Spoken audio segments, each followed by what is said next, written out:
Hey guys, welcome back to another story within Galaxy After Man. Today, we are going to be talking about The Hive, Part 8. So let's get right on into it. As the years go by, it is now 2275.09.23. The Hive, as one nation, has been hard at work to improve their military forces. The completion of a new Mother Spear-class warship Mark II would mark a turning point for the Hive. As a whole, the nation celebrates its construction of this new warship. The ship would be named Merrick's Salvation. The name was chosen in part with the ship itself being built on the resource-rich world of Merrick 4. The warship would be 3 miles in length, with major improvements over Fungero's Will. This new ship was stronger, and had a lot more plasma-based cannons, point defense plasma cannons, a massive generator plasma launcher to bombard a planet's surface, yet the true advancement would be in the ship's armor hull. Not only is it stronger, but it's also, in theory and backed by testing, now able to resist the electric shocks that has, in time, crippled the military as a whole before.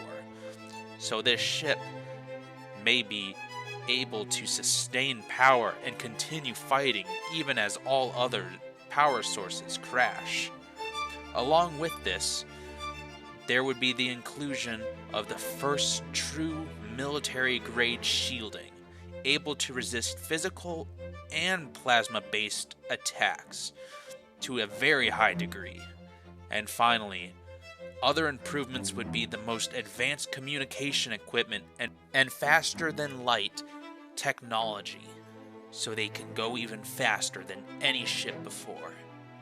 Yet, it was not just this ship that was redesigned and updated, but also Queen's Dagger warships have also been modernized and brought up to Mark III status, with similar advancements, and same with even the Empress Sword warships, upgraded to Mark II.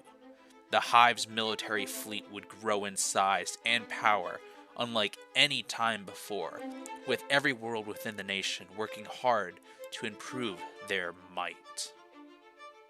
Other notable advancements in military power would be the improved armor for troops.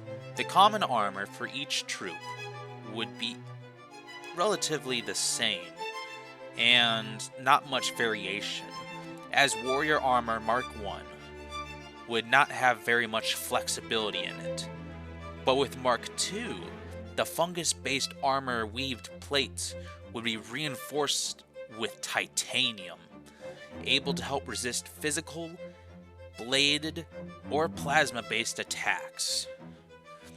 Not only this, but they come in a wide assortment of different variations, colors, advancements, skill sets, all in order to help not only the warriors, but drones, crushers, and spitters.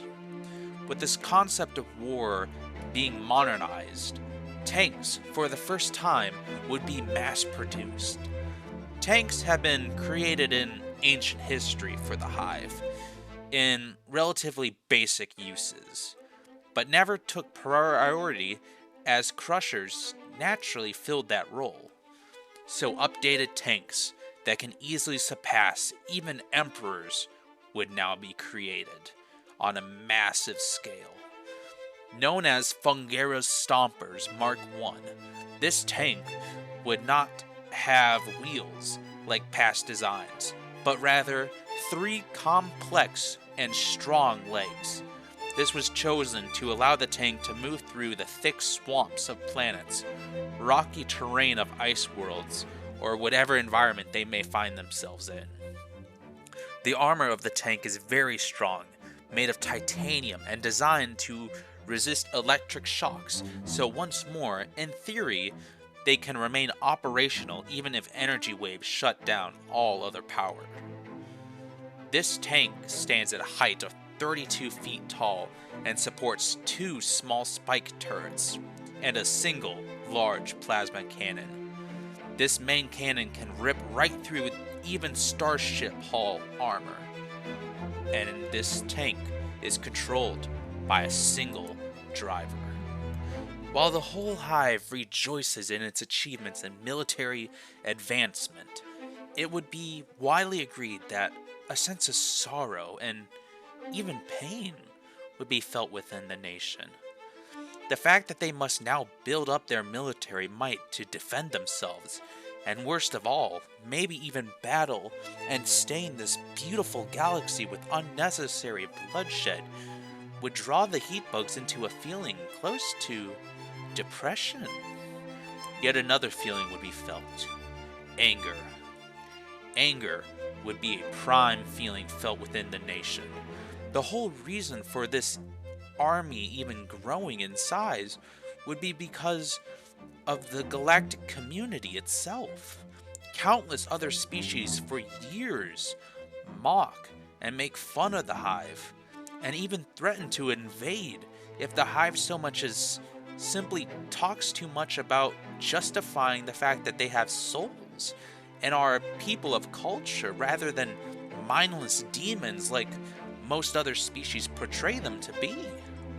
Even the support from Cleft, the very being who allowed the heat bugs to join in the first place, and being insectoid himself, even he would try to distance himself from supporting the hive.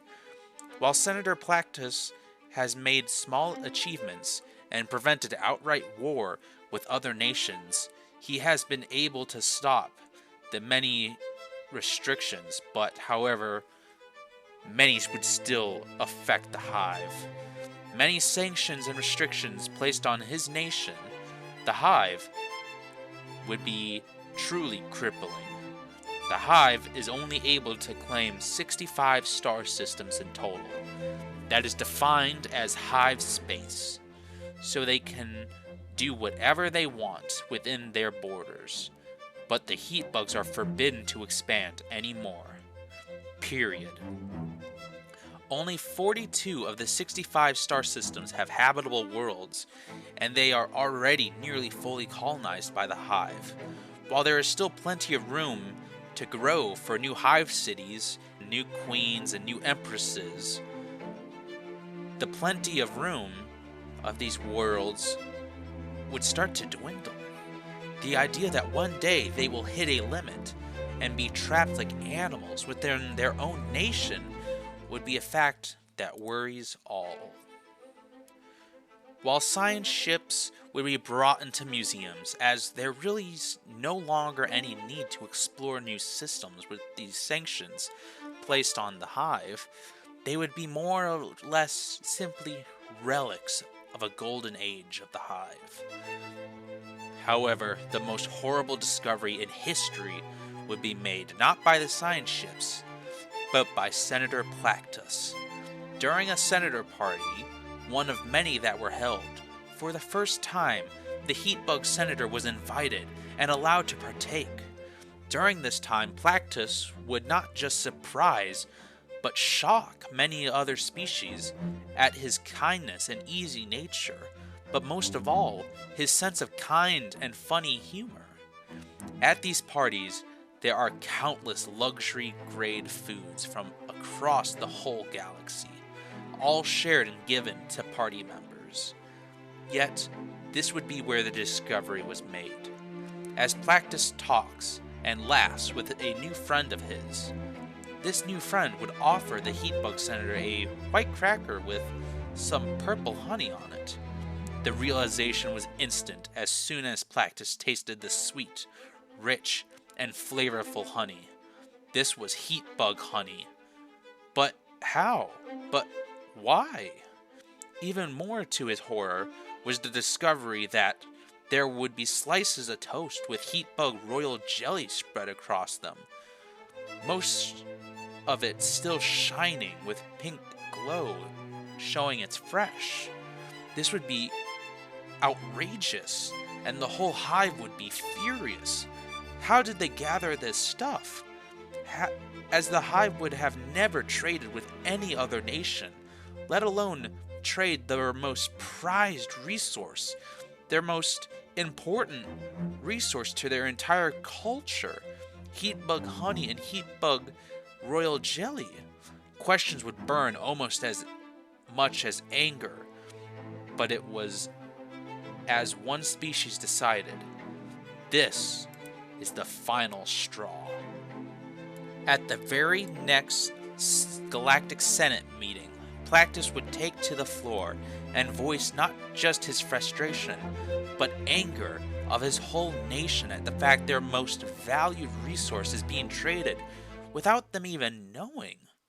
However, the Senate would simply burst into laughter, and more insults would be thrown at the Hive.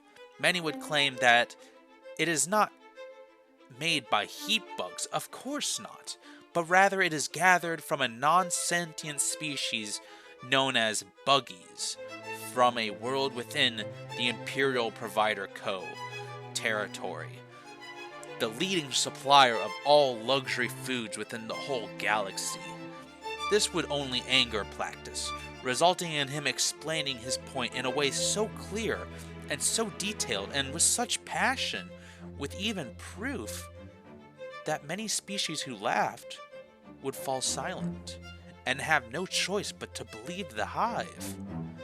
However, this did not last long, as the Confederation of Wiklar would take to the floor with a simple request.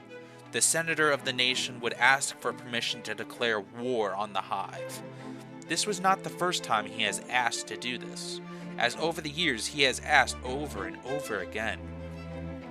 However, this time, it was different. This time, the rest of the galaxy would agree. And so it was decided in the halls of the Senate, voted and signed and passed, that the Confederation of Wiklar has fully legal right to declare war on the Hive, any way they see fit. This would shock the Hive to the core, but they refused to be seen as weak. Plactus would simply say, "All right," and return to silence. But so it was. The Hive has entered a period of war. Across the Hive, the whole nation would prepare its military forces, preparing for this great war.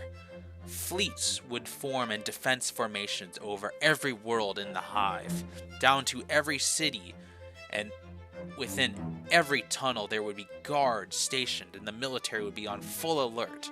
Their factories burned with the smell of melted alloy that would be pressed into mighty machines of war. These factories would work day in and day out, manned by loyal drones who would bravely work in dangerous environments, but continue without hesitation or problem in order to provide for their people.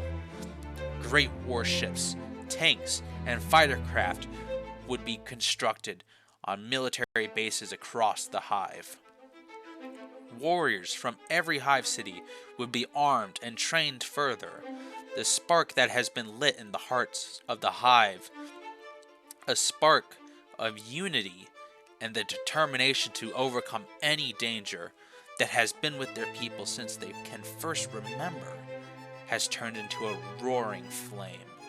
All would agree that if this is the only way to gain respect as a species and earn their place to exist in this beautiful galaxy, then war will do. As the days went by, a sense of uneasiness would be felt across the nation. That was till a total of 8 days later, after the declaration of war, the first battle would take place on 2275.10.04 in a binary star system known as Rafton, home to 16 planets and 3 asteroid fields.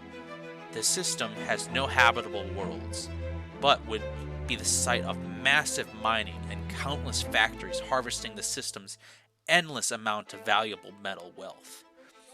With it being an important system within the Hive, a fleet known as Swarm 38 was sent to defend it. Commanded by Admiral Warrior 87, the fleet he commanded was made up of 5 Empress sword warships, Mark II, along with 20 Queen Dagger warships Mark III, with 5 Mark IIs added to this as well. This fleet would be newly formed just to defend this valued system, and it was here where the first battle would take place, as the fleet rested over the most valued planet within the star system.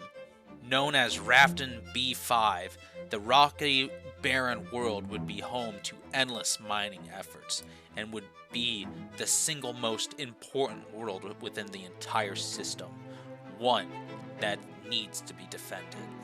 So it was here when suddenly a yellow rift opens in the orbit of the planet, and a massive fleet made up of around 50 warships of all different sizes, shapes, designs, and color would appear from the rift. As this rift gateway closes behind them, they waste no time in attacking Swarm 38. The Confederation of Wicklar would hail the Hive fleet, letting them know it's them, and they who will bring our species to extinction, as it is not just the will of the gods, but the galaxy itself. As all communications would be blasted with laughter and insults from the Confederation of Wicklar, Admiral Warrior 87 notices something strange.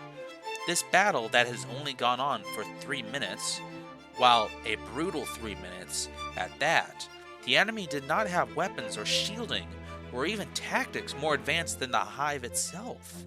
In fact, it seems their technology is more primitive, with the first ship to be destroyed belonging to the enemy.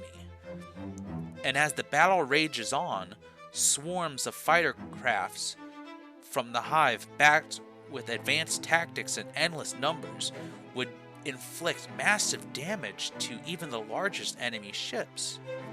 And as the minutes pass, more and more Wicklar ships would burst into flames and be dragged down by the gravity of the world below. In time, after half of their fleet was destroyed, the endless communications and bombardment of insults and laughter would stop, and turn to simply ordering the Hive to surrender while they still can. Admiral Warrior 87 would not fall for this trick. It was clear the Confederation of Wicklar was losing badly, and they knew it.